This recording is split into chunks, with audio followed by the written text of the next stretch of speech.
Thanks for tuning in to the Women's Vibrancy Code, a podcast dedicated to helping women move from exhausted to energized, balance their hormones, and feeling turned on by their life, their lover, and themselves. I'm your host, Maraya Brown.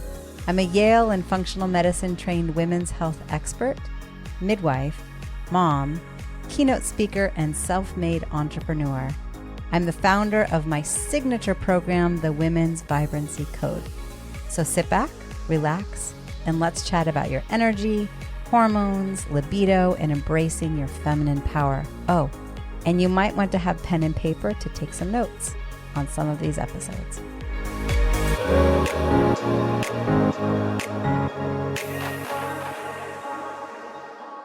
Today, part of what we're talking about is the energy of receiving. The energy of receiving. And so many women were very accustomed to I give, I serve this person, I serve this person, I give to my children. I'm the daughter of, the wife of, the mother of. I'm this role in a community, I'm this role in my job. And often I find that there can be an imbalance in our comfort with being able to receive.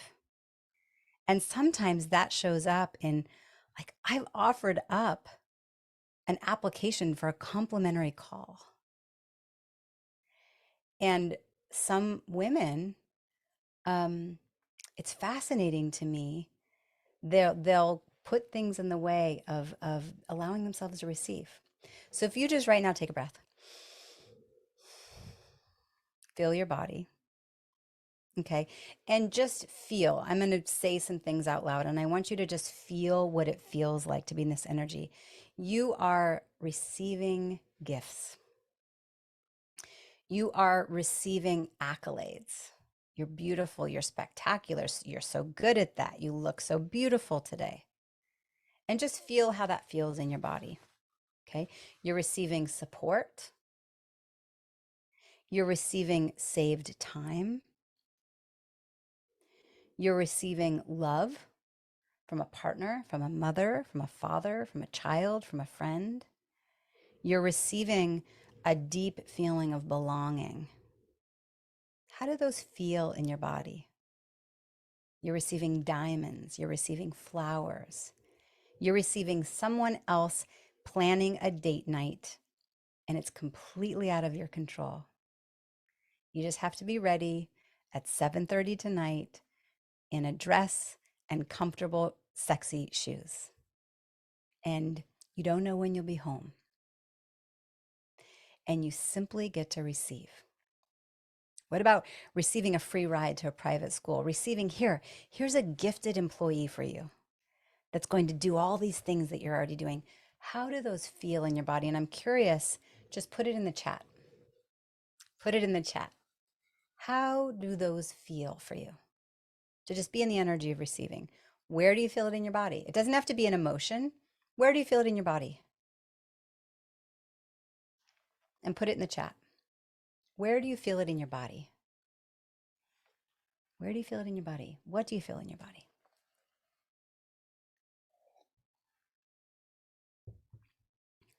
Exciting, awesome. Root chakra. Yes, you're feeling it at the base. And what is it that you're feeling at your root chakra? Stomach, in my heart. Yeah, like a dream around the energy field, in my gut, in my belly, and joy, tingling. Yeah, I love it. And then feel, I love and feel in my heart and gut to receive nice things, but I struggle to release control to others. Yeah. And so take note of, maybe there were some things that I listed and it felt big and expansive and exciting. And there were other things that were like, ugh, a little bit of a clenching feeling, a little bit of a, oh no. And then drop into the energy of I'm giving. I'm giving a gift. I'm giving support. I'm giving a hug. I'm giving love. I'm giving donations. I'm giving of my time. Right? I'm seeing for some, it's a clenching feeling. Okay. Now, when you drop into the energy of giving, giving diamonds, giving flowers, giving a car, giving an employee? How does that feel? And where do you feel it in your body?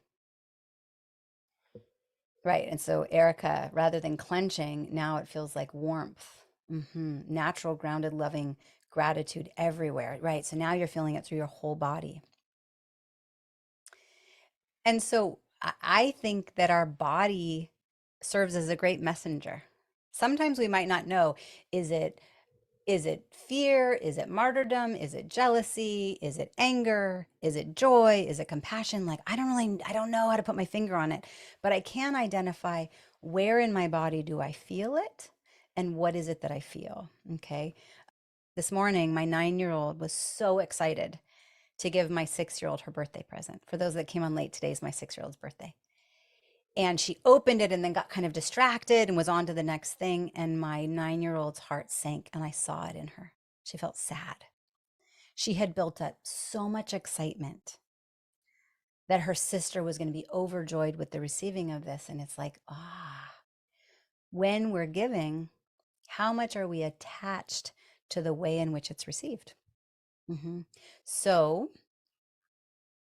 if there's feeling excited and warm and light and happy when we give, is it pleasing to yourself or are you expecting it to be pleasing to the one that's receiving? And I don't have the answers to this, but it is just a place to be in self-reflection and to be aware of where is there an imbalance?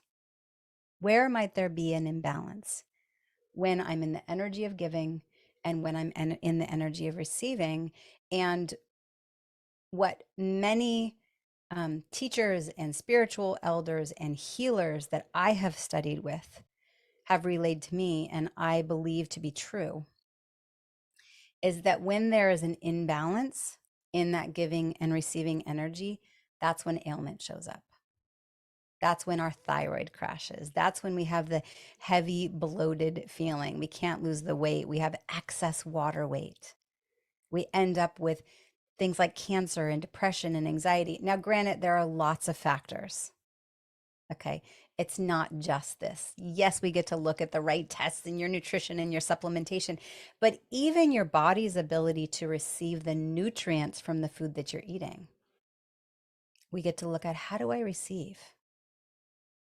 Do I perpetually keep myself in the energy of burnout? And we look at nature and everything is in this synergy. The Quechua word is called aini. It stands for sacred reciprocity.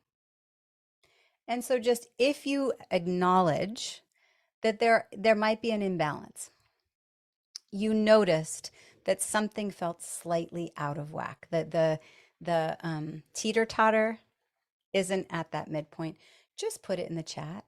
Imbalance. We're not going to judge it. We just go, how fascinating.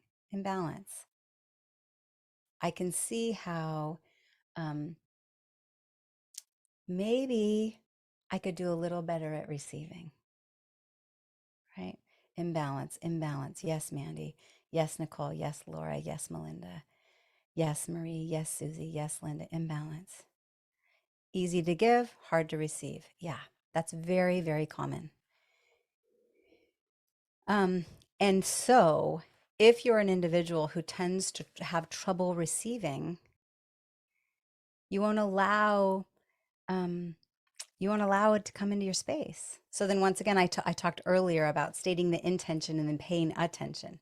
You're asking and you're asking and you're asking. And then it's like, here I am. I've offered up an application for a complimentary call. And some people, for some reason, don't take me up on it. I go, or asking and something shows up right there in front of you. But are you able to acknowledge it? Are you able to receive the love that's being offered by your friend, your mother, your father, your child, your partner, your coworker, a random person on the street who wants to open the door for you? Simply because, oh, no, no, no. Someone says, oh my gosh, that dress is so beautiful.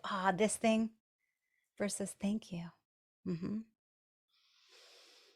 So important Yes, Linda, need to get to next massage. Okay, I'm glad that you're doing massage. And I just want to say out loud that our ability to receive is not something that's earned, it's our birthright. And if you want to feel more spectacular, earn more money, have more belonging, no longer feel lonely, feel deeply connected in your relationships, we get to. I think about when I was working with the midwives in Ghana, I was in Ho in the Volta region, and they're at the hospital, and I remember one day I asked the midwives, "What do you guys do about postpartum depression?" And they laughed at me, and they said, "Do you think we have the privilege of addressing postpartum depression? Like we're just trying to keep these women alive." And I thought, wow. First of all, it's such a real thing, and second, how lucky, how privileged that we live in a society where that gets to be something that we have the spaciousness to address. And I go, don't squander it. Mhm. So, in what scenarios do you have the esteemed privilege of receiving support? And it's right there. And instead, we're just putting out the fire in front of us. Or we get to talk about upper limiting. Those upper limiting patterns are showing up and kind of getting in our way. Okay. Our overthinking will show up. Yesterday, we talked a lot about overthinking versus dropping into our intuition. Okay. So let's talk about upper limiting patterns. And so this comes from the book The Big Leap by Gay Hendricks. Okay. And if you think about your internal thermostat, okay, let's say right now we're in summertime. And so you want to set the AC to, I like my AC at like 75. Okay. So the AC will kick in and we'll keep it at 75, but it's not going to take it colder than that. In the summertime, I like it warm. I'm going to set it at like maybe 72. The heat's going to come on and keep my home at 72, but it will not heat up beyond 72. Okay, we set that set point. Okay, we do the same thing in our lives. Now, the example of a thermostat, that's a positive thing. It's keeping us comfortable. Upper limiting is kind of the opposite. Okay, our identity wants to stay the same and safe in the conditioning of our upbringing and our ancestral lineage. And so when we attain higher levels of success, we will create personal drama, we'll get sick, we'll get in an argument with our partner, the car will break down. And it creates these like thermostats, like, you don't get to go beyond this. We are creating an upper limit to the amount of joy, the amount of love we're able to take in. And it will cloud our world and bring us back to unhappiness, right? Oh, no, no, no, you don't get to don't get to feel that happy, and prevent you from enjoying the enhanced success, whatever it is that you're creating. And this will be a subconscious or unconscious pattern that shows up. And it can be in love, money, health, creativity, career progress. And so you might have these ebbs and flows of great success in one area, and then the upper limiting effect sets in a different area. So let's say you fall in love and then your health crashes, or you have a big onslaught to your finances, whatever it may be. It's like this, there's an upper limiting showing up again. So Gay Hendricks, who wrote The Big Leap, says that we all have hidden barriers that are based in fear and false belief. And these barriers are what trigger an upper limit. So I'm going to talk a little bit about what the barriers are. And like I said, we unconsciously take them as true and real, and it holds us back. Okay. And they will create conscious or unconscious self-limiting mantras. I cannot expand to my full potential because I cannot enjoy abundant love and relationship harmony because in financial wealth, my upper limiting will show up in this way. So the hidden barriers. Number one is feeling fundamentally flawed. Number two is disloyalty and abandonment. I'll repeat these. Number 3 is believing that more success brings a bigger burden. And number 4 is the crime of outshining. Yes. So, Leah, number 1, feeling fundamentally flawed. Yes. Number 2, disloyalty and abandonment. I can even do this for those of you that are in Zoom. Disloyalty and abandonment.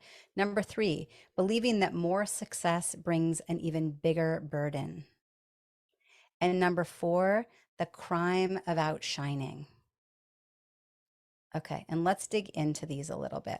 And what I'm going to say is, as I'm reading theirs, there will be one that will really jump out at you, and you're going to go, oh my goodness, that's me. There might be a couple, okay? And they're just there playing the pattern at the unconscious level, creating this upper limiting pattern. Okay, so feeling fundamentally flawed, it's the narrative looks something like this. Something is wrong with me. So how can I possibly be this happy, rich, fulfilled, and creative? It keeps you in a self-fulfilling prophecy that you are in fact slightly flawed. So why would you deserve the abundance your heart is actually desiring? Okay.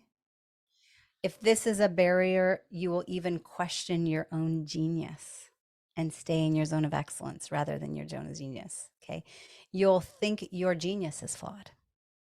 And if you are actually fully expressed in a big way, it won't ever be good enough. Okay. This belief tells you to play it safe and stay small. That way, if you fail, at least you fail small. Okay. Just write down as you're keeping notes of this, write down what jumps out at you. Okay. And you're welcome to put it in the chat if there's anything that's like, oh my gosh, that's me. Number 2, disloyalty and abandonment. I cannot expand to my full success because it would cause me to end up all alone, be disloyal to my roots, and leave behind people from my past.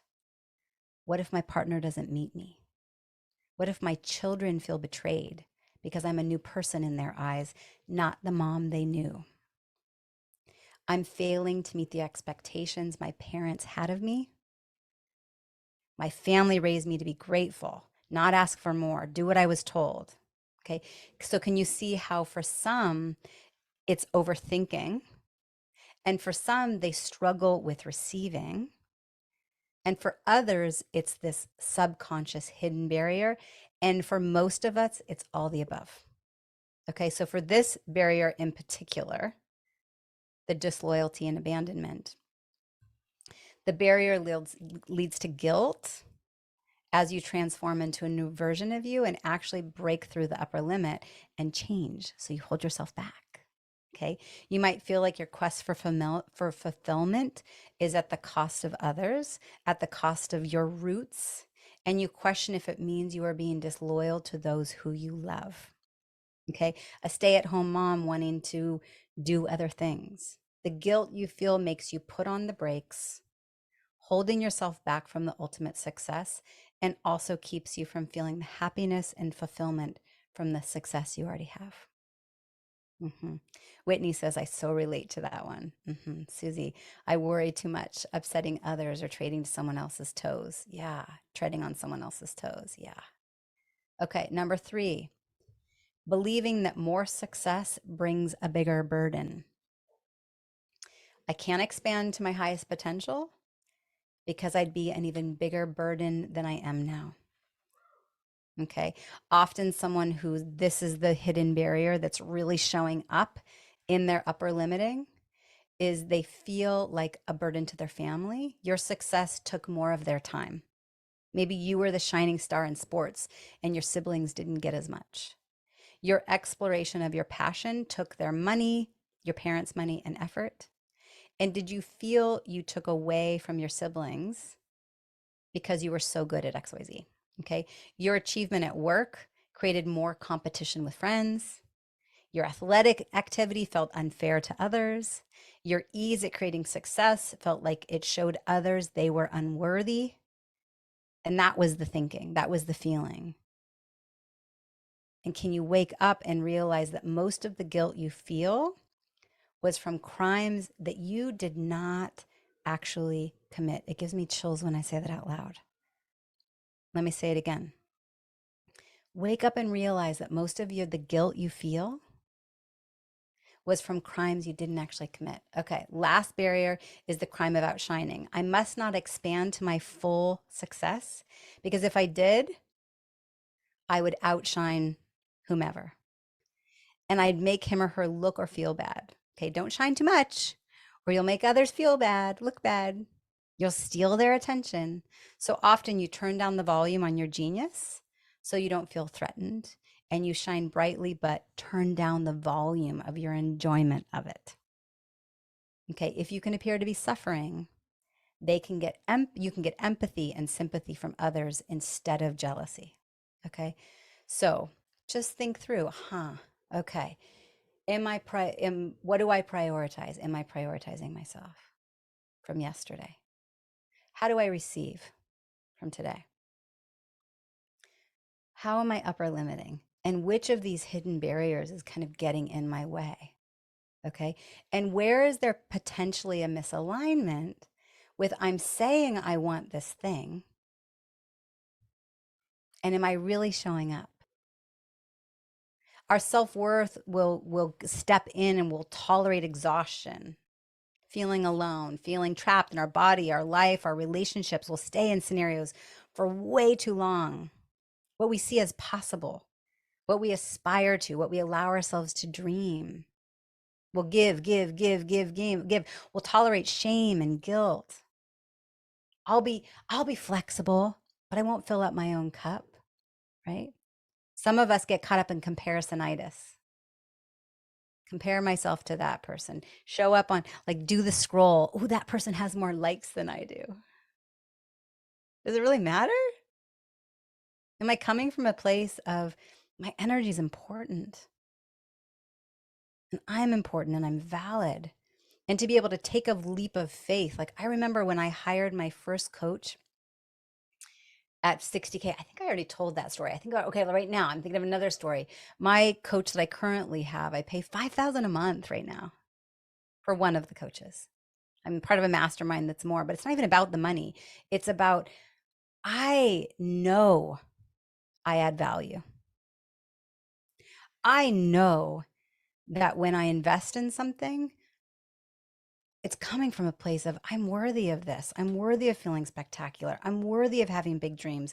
I'm worthy of speaking up for what I desire in my work environment. And it's not something that I've earned. It's my birthright. And yet, where my self-worth sometimes shows up is I'll notice myself wanting to look like the expert, the things that I know, and moments where I'm not allowing myself to be felt. I'm not allowing my vulnerability and emotions to show up. And so for me, there's my self-reflection. All right, with that, ciao, ciao, everyone. Thank you for all of you.